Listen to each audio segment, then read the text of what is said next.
TESS est un projet qui a été conçu à partir de 2006. TESS est une des missions finalistes et finalement sélectionnée le 5 avril 2013 pour un lancement en 2017. Entre guillemets, on peut dire que c'est le successeur de Kepler. Donc, ce qui fait que Kepler a pu être mis à la retraite, si on peut dire, et remplacé par TESS, qui a bien sûr des nouvelles technologies et une capacité bien plus grande. Et justement, il y a eu une limite à la recherche du transit de Kepler et qu'ils ont approfondi et amélioré pour TESS. Déjà, premier point, Kepler avait une largeur de 3000 années-lumière et que TESS a une largeur de 200 années-lumière pour observer. Il faut savoir qu'il y a 5 objectifs qui sont pointés différemment à l'avant du télescope. Donc, objectif principal de la mission, observer les étoiles les plus brillantes situées à moins de 200 années-lumière de notre Soleil, à 90% de la voûte céleste pour la mission première, qui devrait ou qui aura dû durer 2 ans, car la mission a déjà commencé. Pareil, détecter les super-terres gravitant autour des étoiles les plus brillantes. Ça regroupe une bonne partie quand même de la mission de Kepler pour les planètes exoplanètes, planètes telluriques, mais ils ont rajouté les nains rouges, fait partie aussi de l'étude.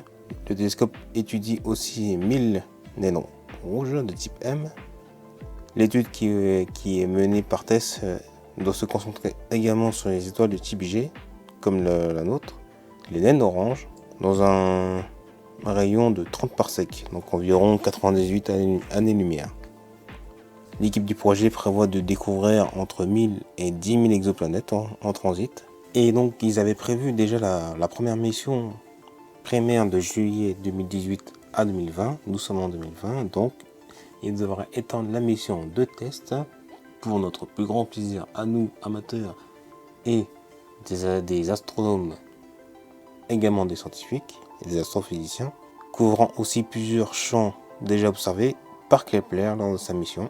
Elle consiste aussi en deuxième passage de l'hémisphère nord, puis un deuxième passage sur l'hémisphère sud. Et l'une, on va dire, des superbes nouvelles et on va dire extraordinaire capacité du télescope, sur la base de l'usage du carburant en date de mai 2019, le système a assez de carburant pour fonctionner pendant 300 ans. Donc nous pouvons suivre ces observations, les phénomènes et les événements qu'elle va pouvoir capter le temps qu'elle soit traitée pendant un bon moment, et ça fait quand même plaisir. À savoir qu'il y a une liste de 200 000 étoiles présélectionnées pour la mission de test. L'observation de 10 000 étoiles supplémentaires est prévue aussi à cet effet. Et la demande d'observation est évaluée par un comité, justement la NASA, qui donne son accord, car il y a toujours la coupe budgétaire qui peut changer, d'où le retard aussi des nouveaux télescopes qu'on attend depuis un moment avec impatience. Depuis 2019, après 1 an et demi quasiment d'utilisation, TESS a découvert 800 objets susceptibles d'être des exoplanètes en attente d'observations complémentaires, et parce que c'est un travail assidu, et le télescope fait les observations et ensuite c'est les scientifiques et les astronomes qui font le reste. Et pour les questions de supernova, en observant en permanence un secteur donné du ciel durant près d'un mois, TESS est particulièrement adapté à détecter des phénomènes transitoires comme les supernovas. Rien que dans le premier secteur observé entre le 25 juillet et le 22 août, TESS a ainsi identifié une douzaine d'événements transitoires, dont 6 supernovas situés dans la galaxie lointaine qui ont été confirmés.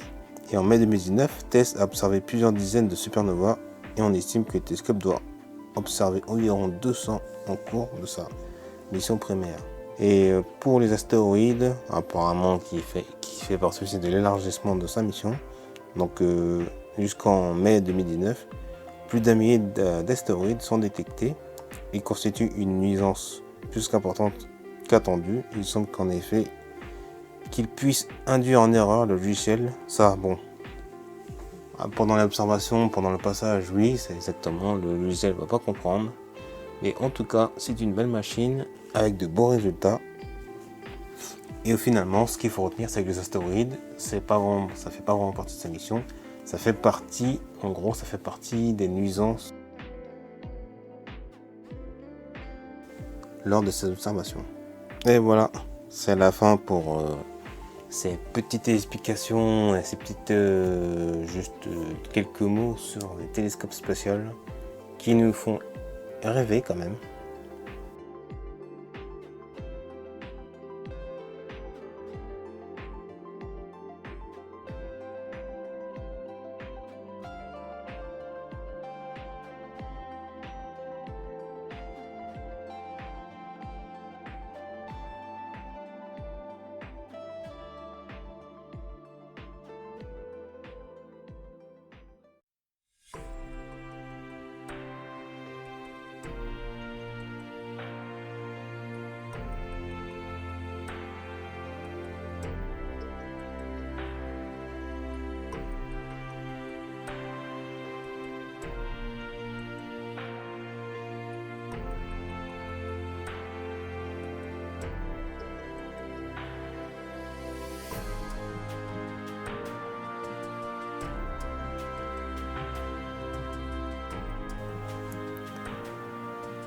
N'oubliez pas d'observer la voûte céleste.